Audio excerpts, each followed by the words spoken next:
example is f is defined from r plus 2 minus 5 to infinity given by f of x is equals to 9x square plus 6x minus 5। यहाँ पे हमारे पास जो function है वो defined as 9x square plus 6x minus 5 और वो defined है हमारे डोमेन r प्लस के ऊपर और को डोमेन हमारे पास है -5 to infinity so that f is invertible. तो सबसे पहले हमें एफ जो फंक्शन है हमारा 9x square plus 6x minus 5 उसको इन्वर्टिबल प्रूव करना है। इन्वर्टिबल फंक्शन कब होता है? जब वो बाइजेक्टिव हो। बाइजेक्टिव मतलब इंजेक्टिव और सर्जेक्टिव दोनों हो। उसका मतलब है 1 1 और ऑन टू हमें दिखाना है कि ये जो फंक्शन है 9x square plus 6x minus 5 वो 1 1 भी है और ऑन टू भी है। And f inverse y equals to square root of y plus 6 minus 1 upon 3। तो ये हमारा फंक्शन हमें एफ इनवर्स जो y है वो अगर फंक्शन इन्वर्टिबल है तो इन्वर्स हमें ये मिल रहा है, ये दिखाना है। And find F inverse 10। उसके बाद हमें एफ इनवर्स 10 फाइंड करना है, मतलब y की जगह पे हमें 10 रखना है और उसकी वैल्यू फाइंड करनी है जो हमें मिले। After that find y if f inverse y equals to 4/3। यहाँ पे हमारे पास एफ इनवर्स y की वैल्यू दी गई है, उसके ऊपर से हमें y की वैल्यू फाइंड करनी है। तो ये हमारा फुल क्वेश्चन है, उसको हमें सॉल्व करना है। तो फर्स्ट ऑफ ऑल हमें क्या करना है, जो फंक्शन है वो इन्वर्टिबल है ये दिखाना है। तो उसके लिए हमारे पास क्या है, f of x is defined as 9x square plus 6x minus 5। Now we want to prove it 1 1 and onto first of all will prove it 1 1। So हम 1 1 कैसे प्रूव करते हैं? सबसे पहले हम लेते हैं f of x1 equals to f of x2। अब इन दोनों को हमें सेम दिखाना है, इसके ऊपर से हमें प्रूव करना है कि f of x1 is equals to f of x2 हो रहा है तो x1 is equals to x2 होगा, तभी वो f of x1 equals to f of x2 होगा। तो एफ ऑफ x1 हमारे पास क्या होगा, 9x1 square plus 6x1 minus 5 is equals to 9x2 square plus 6x2 minus 5 के 5 5 दोनों तरफ से कैंसिल हो जाएगा। अब हमारे पास क्या बचा, 9 common, x1 square minus x2 square plus 6x1 minus x2 equals to 0। ये हमारे पास आ गया। अब इसमें से हम x1 माइनस x2 कॉमन निकाल सकते हैं, तो हो गया x1 माइनस x2। तो यहाँ पे क्या बचा, 9x1 plus x2 plus 6 equals to 0। Okay, अब ये दो हमारे पास पॉसिबिलिटी है, एक हो सकता है x1 इक्वल्स टू x2 और एक हो सकता है 9x1 plus x2 plus 6 equals to 0। 9x1 plus 9x2 plus 6 equals to 0। इसके ऊपर से हमें ये तो पता चल रहा है कि x1 और x2 ओके दोनों में से एक की वैल्यू जो है वो नेगेटिव होगी, लेकिन ये पॉसिबल नहीं है। क्यों? क्योंकि x1 और x2 कहाँ पे है, हमारे डोमेन में, और डोमेन हमारा क्या है, r प्लस। तो r प्लस के अंदर सिर्फ और सिर्फ पॉजिटिव वैल्यूज़ ही आती है, तो ये तो पॉसिबल नहीं हो सकता। तो ये हो गया नॉट पॉसिबल, कि तो हमारे पास सिर्फ और सिर्फ एक पॉसिबिलिटी बच गई, and which is x1 is equals to x2। तो whenever we will take f of x1 equals to f of x2 then we get x1 is equals to x2। तो ये फंक्शन क्या हो गया, hence the function is 1 1। ये हमारा ये function जो है वो 1 1 हो गया। अब इस फंक्शन को हम ऑन टू प्रूव करेंगे। ऑन टू के लिए क्या करना है, first of all let y equals to f of x. हम ले लेते हैं कि y equals to f of x है। एफ ऑफ एक्स हमें दिया हुआ है, तो क्या होगा, y equals to 9x square plus 6x minus 5। तो ये हो गया हमारा y equals to f of x. अब इसको हम लिख सकते हैं y plus 5 is equals to 9x square plus 6x। अभी देखिए क्या इससे हमें सॉल्यूशन मिल सकता है। यहाँ से अगर मैं x कॉमन निकाल लूँ तो मेरे पास क्या बचेगा, 9x plus 6 into x is equals to y plus 5। तो इसके ऊपर से हमें x की वैल्यू नहीं मिल रही है। ओके, तो इसको हम अगर और कैसे तरीके से लिख सकते हैं, तो we can write it as 9x square plus 6x minus 5 minus y equals to 0। Okay, ये हो गया। अब देखिए ये हमारी क्या क्वाड्रेटिक इक्वेशन बन गई है। यस, इसको मैं ऐसा लिख सकती हूँ 9x square plus 6x minus in bracket 5 plus y equals to 0। Okay, तो ये हो गया ax square plus B X plus C equals to 0। Okay, तो अब इसका सॉल्यूशन क्या है, x equals to minus B plus और minus square root of B square minus 4ac divided by 2a। Okay, तो हमारा b क्या हो जाएगा, b इज 6, तो -6 प्लस और minus square root of B square, 6 square is 36 minus 4, a क्या है हमारा 9, c क्या है -5 minus y, okay, and whole divided by 2 into a क्या है 9 विच इज 18। तो हमारे पास क्या मिला -6 प्लस और माइनस, ओके, ये माइनस यहाँ से कॉमन निकाल के यहाँ पे प्लस हो जाएगा, तो 4 इंटू 9 इंटू 5 प्लस y, यहाँ पे 4 इंटू 9 क्या हो जाएगा 36 कॉमन मिल जाएगा हमें, अंदर क्या बचा 1 plus 5 plus y, okay, divided by 18। इसके ऊपर से हमें आंसर क्या मिलेगा, ये 1 प्लस 5 इज इक्वल टू 6 हो जाएगा, तो हमारा ये हो जाएगा 6 प्लस 5, तो इसको हम लिख सकते हैं -6 प्लस और minus 6 square root of y plus 6 divided by 18। Okay, तो इसका फाइनल आंसर यहाँ से 6 कॉमन निकल सकता है, तो 6 इंटू 3 इज 18, तो हमारे पास आंसर क्या मिल जाएगा -1 प्लस और minus square root of y plus 6 divided by 3। ये हमारा आंसर हो रहा है, राइट। अब ये कहाँ पे आएगा, डोमेन के अंदर, क्यों, क्योंकि ये x की वैल्यू है, x हमारे डोमेन के अंदर है, और डोमेन जो x है वो कहाँ पे बिलोंग करता है, इन R+।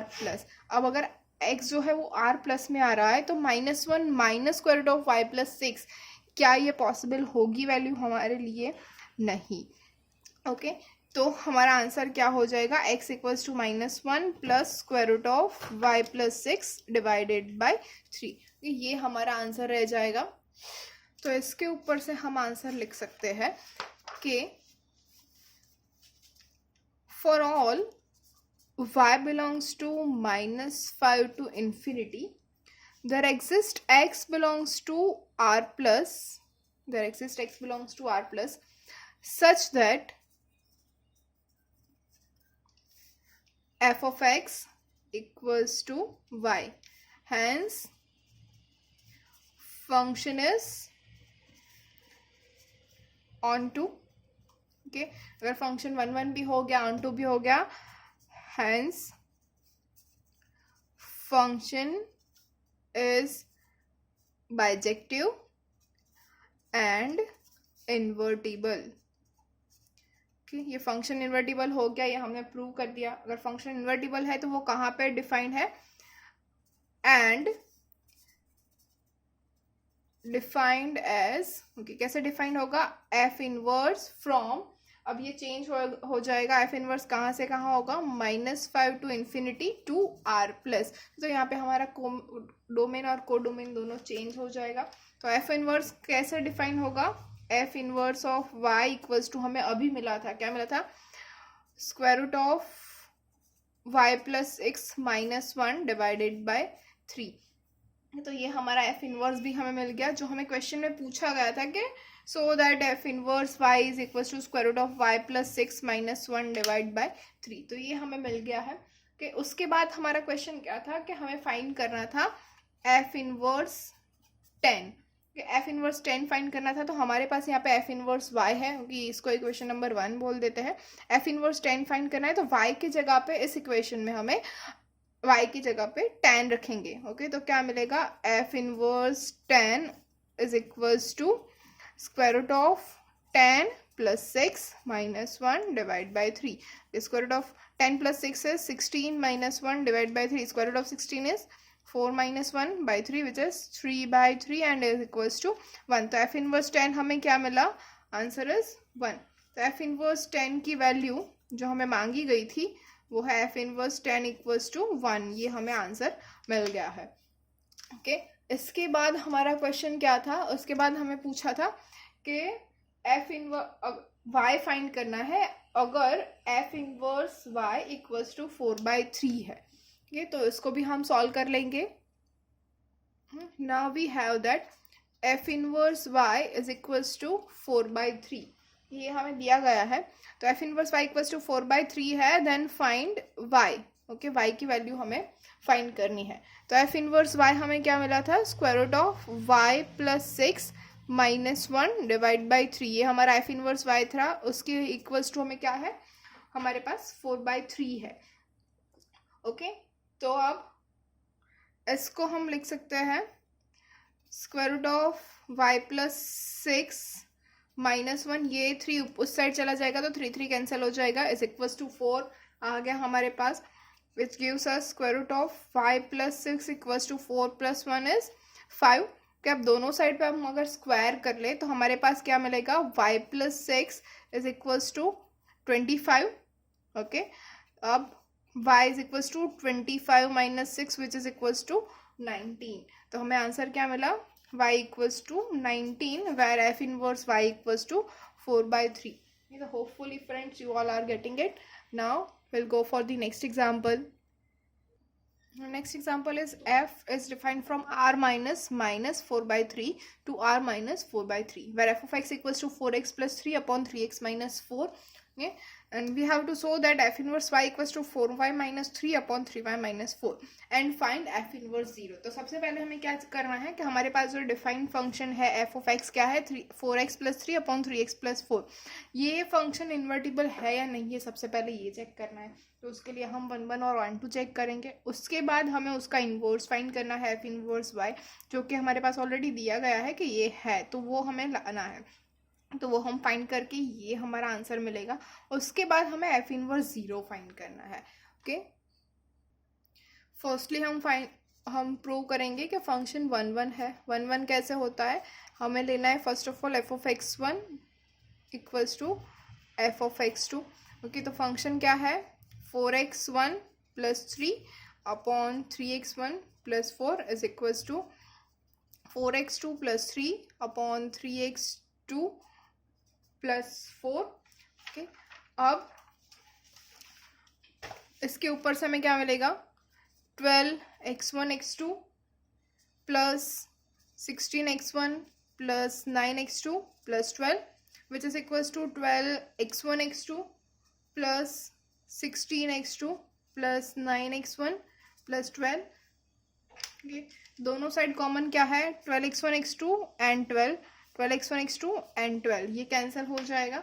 उसके बाद हमारा आंसर क्या हो जाएगा, अब हम इसको लिख सकते हैं क्या है, 16x1 - 9x1 is equals to 16x2 - 9x2 which gives us 7x1 is equals to 7x2। From this both we can write x1 is equals to x2। तो हमें मिल गया if f of x1 equals to f of x2 then we'll get x1 is equals to x2, hence function is 1 1। Okay, हमारा function 1 1 हो गया। अब हमें prove करना है फंक्शन ऑन टू है। ओके, फंक्शन ऑन टू कैसे करेंगे, तो सबसे पहले same thing, let y equals to f of x, y equals to f of x हमने ले लिया है। तो y इक्वल्स टू फंक्शन क्या है, 4x + 3 अपॉन 3x + 4। ओके, इसके इक्वल्स टू क्या हो जाएगा, ओके, तो इसको हम लिख सकते हैं 3xy + 4y is equals to 4x + 3। Okay, इसको हम लिख सकते हैं कि 3xy - 4x is equals to 3 - 4y। Okay, ये 4x यहाँ आ गया और 4y यहाँ पे चला गया। यहाँ से हम दोनों में से x कॉमन कर ले तो हमारे पास क्या बचा, 3y - 4 is equals to 3 - 4y which gives us x equals to 3 - 4y upon 3y - 4। Okay, तो हमें x की वैल्यू मिल गई। अब यहाँ पे हम लिख सकते हैं क्या ये पॉसिबल है y की सारी value other than 4/3 belongs to r। क्या 4/3 के अलावा सारी वैल्यू के लिए x हमारे पास होगा। Okay, so we can write that for all y belongs to r - 4/3 there exist x belongs to r - 4/3 such that के फंक्शन क्या मिलेगा, y equals to f of x। ओके, so therefore function is onto Now since function is 1 1 and onto the function is bijective and invertible. Function invertible है and is defined as f inverse from r minus 4 by 3 to r minus 4 by 3. okay, और वो function क्या हो जाएगा, f inverse y equals to x, और जो हमें मिला क्या है, x equals to 3 minus 4y upon 3y minus 4. ये हमारा हो गया f इनवर्स y. हमें ये फंक्शन मिल गया आंसर में. ओके, तो हमें फंक्शन f इनवर्स y तो मिल गया. अब और हमें क्या फाइंड करना है, यस और भी हमें कुछ फाइंड करना था. क्या था, यस f इनवर्स 0. अभी भी हमें f इनवर्स 0 फाइंड करना बाकी है. यस तो हमारा x equals to f inverse y क्या मिला हमें, which is 3 minus 4y upon 3y minus 4. ये हमारा f इनवर्स y हो गया. अब हमें फाइंड करना है the value of f inverse 0. Okay, तो y की जगह पे हमें 0 रखना है, तो क्या हो जाएगा 3 minus 4 into 0 upon 3 into 0 minus 4. okay, which is equals to 3. 4 into 0 is 0 minus 3 into 0 is 0 minus 4. तो answer is minus 3 by 4. okay, और f inverse 0 is minus 3 by 4. hopefully students you all are getting it. okay, if you have any query, if you have any doubt, you can comment below.